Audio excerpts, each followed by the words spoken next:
Hi hello friends, welcome to SP Tamil info channel. நாம் இன்றைக்கி பார்க்க போகிறது கத்திரிக்காய் வறுவல். அங்கே கத்திரிக்காய் வறுவலுக்கு தேவையான பொருட்கள் பார்ப்போம். நான் வந்து 1/2 கிலோ கத்திரிக்காய் எடுத்திருக்கேன்.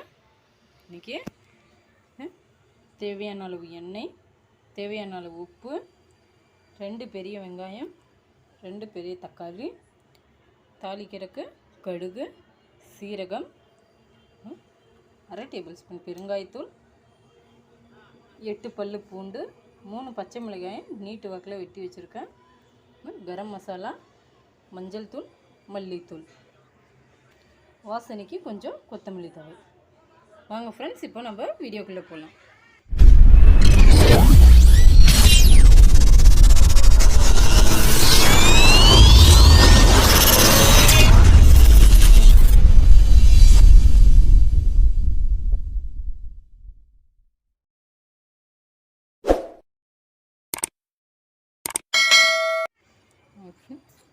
அடுப்பு ஆன் பண்ணிக்கலாம். கடாயை வச்சுருங்க. அடுப்பில் கடாய் நல்லா சூடாயிரட்டும். கடாய் நல்லா சூடாயிடுச்சு. தேவையான அளவு எண்ணெய் ஊற்றிக்கோங்க.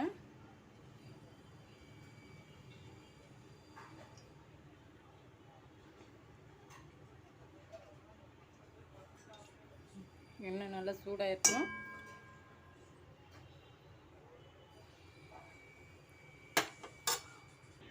எண்ணெய் நல்லா சூடாயிடுச்சு.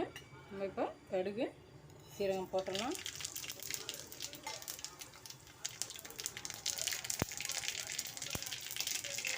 அடுத்தது பச்சை மிளகாய்,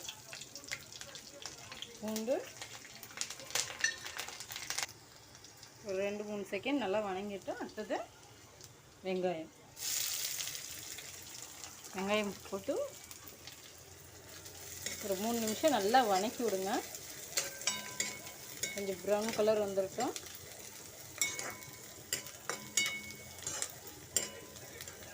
வெங்காயம் வணங்குறதுக்குள்ள நம்ம கத்திரிக்காயை வெட்டி எடுத்துக்கலாம். கத்திரிக்காய் வந்து நம்ம எப்பவுமே கொஞ்சம் லேட்டாக கட் பண்ணிக்கலாம். வெங்காயம் போட்டதுக்கப்புறம் கட் பண்ணால் கூட போதும். ஏன்னா கத்திரிக்காய் வந்து நமக்கு வந்து காரம், அதனால் நம்ம வெங்காயம் வணங்குறதுக்குள்ளே நம்ம கத்திரிக்காயை கட் பண்ணி வச்சுக்கலாம். நாளாக கட் பண்ணிக்கோங்க. இல்லை உங்களுக்கு தேவைப்பட்டால் கொஞ்சம் சின்னதாகவும் கட் பண்ணிக்கோங்க. எல்லா கத்திரிக்காயும் இதே மாதிரியே கட் பண்ணி வச்சுக்கோங்க.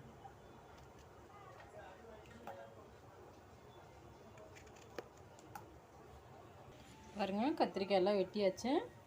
பாருங்கள் எவ்வளோ இதாக இருக்குன்னு. கொஞ்சம் எப்போவுமே கத்திரிக்காய் வந்து நம்ம வெங்காயம் போட்டதுக்கப்புறம் ஒரு 2 நிமிஷத்துலேயே வெட்டிடலாம். அதனால் பிரச்சனை இல்லை. இல்லை உங்களுக்கு எனக்கு டைம் கிடைக்காதே, எனக்கு ஃபஸ்ட்டே வெட்டி வச்சுக்கணுன்னா நீங்கள் வந்து கத்திரிக்காயெல்லாம் கருப்பாகக்கூடாதுன்னா நீங்கள் வந்து கொஞ்சம் கல் உப்பு போட்டு வச்சுருங்க, கருப்பாகாது உங்களுக்கு. வெங்காயம் நல்லா வதங்கிருச்சு. இப்போ நம்ம அடுத்தது கத்திரிக்காயை எடுத்து போட்டுடலாம்.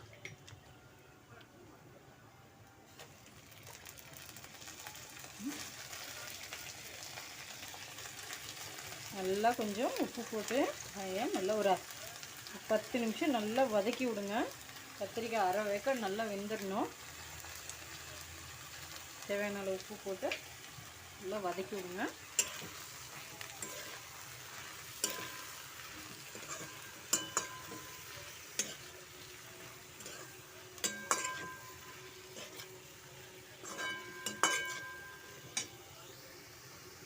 பாருங்கள் ஃப்ரெண்ட்ஸ், ஓரளவுக்கு நல்லா வெந்துருச்சு. இப்போ நம்ம தக்காளி எடுத்து கொட்டிக்கலாம். கத்திரிக்காயெல்லாம் ஒரு சைடாக்கிட்டு கொஞ்சம் தக்காளி கொஞ்சம் சென்டரில் போட்டு ஒரு நிமிஷம் இப்படி நல்லா மூடி வச்சுருங்க.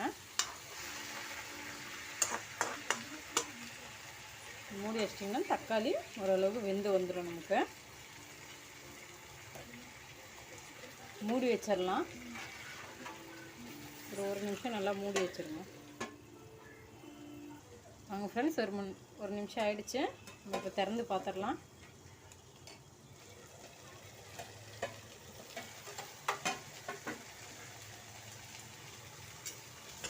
வதக்கி விடுங்க. தக்காளி பாருங்கள் ஓரளவுக்கு நல்லா வெந்து வந்துடுச்சு. லைட்டாக மசிக்கி விட்டுக்கோங்க போதும். இந்த தக்காளி நல்லா வெந்துருச்சு.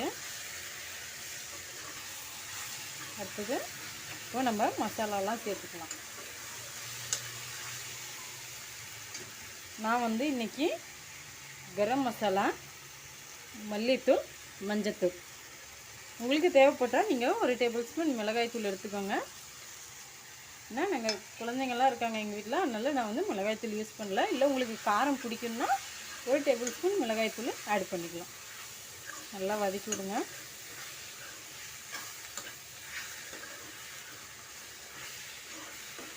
இல்லை மீடியமாக தான் காரம் வேணும்னா இதுவே உங்களுக்கு கரெக்டாக இருக்கும்.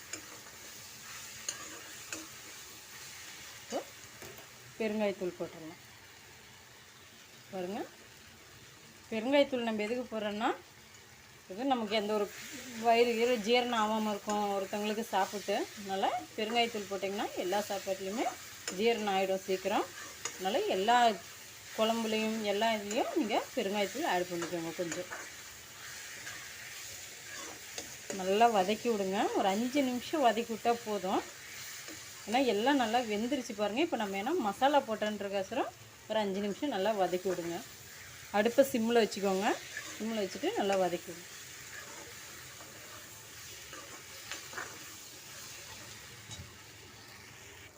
பாருங்கள் ஃப்ரெண்ட்ஸ், நல்லா 5 நிமிஷம் ஆகிடுச்சு. நல்லா பாருங்கள், வணங்கி வந்துருச்சு, சூப்பராக வெந்துருச்சு. இப்போ நம்ம கொத்தமல்லி தழை போட்டு இறக்கிடலாம்.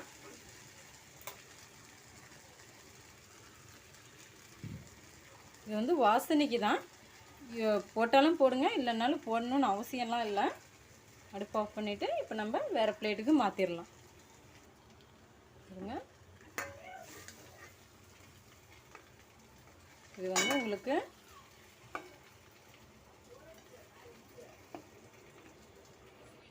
பாருங்கள் ஃப்ரெண்ட்ஸ், சுவையான கத்திரிக்காய் வறுவல் ரெடி ஆகிடுச்சு. உங்கள் வீட்டில் இன்றைக்கே செஞ்சு பாருங்கள். நைட்டு டின்னருக்கு இது சப்பாத்தி கூட ரொம்ப சுவையாக இருக்கும், சாதத்துக்கும் சூப்பராக இருக்கும். இது சப்பாத்தி கூட ஒரு வாட்டி சர்வ் பண்ணி பாருங்கள். உங்கள் வீட்டில் எல்லோரும் இதே விரும்பி கேட்பாங்க. இதே மாதிரி செய்ய சொல்லி உங்களை. ரொம்ப சுவையாக இருக்கும். சுவையான கத்திரிக்காய் வறுவல் ரெடி. உங்களுக்கு பிடிச்சிருந்தா லைக் பண்ணுங்கள், ஷேர் பண்ணுங்கள். உங்களுக்கு ஏதாவது டவுட் இருந்துச்சுன்னா கமெண்ட் பண்ணுங்கள். சப்ஸ்கிரைப் பண்ணுங்கள் எங்கள் சேனலுக்கு. நீங்கள் சப்ஸ்கிரைப் பண்ணால் தான் நான் போடுற வீடியோ வந்து உடனுக்குடன் உங்களுக்கு வந்து சேரும். கண்டிப்பாக பெல் பட்டன் அழுத்துங்க. பெல் பட்டன் அழுத்தினா தான் நோட்டிஃபிகேஷன் வரும் உங்களுக்கு. தேங்க்யூ.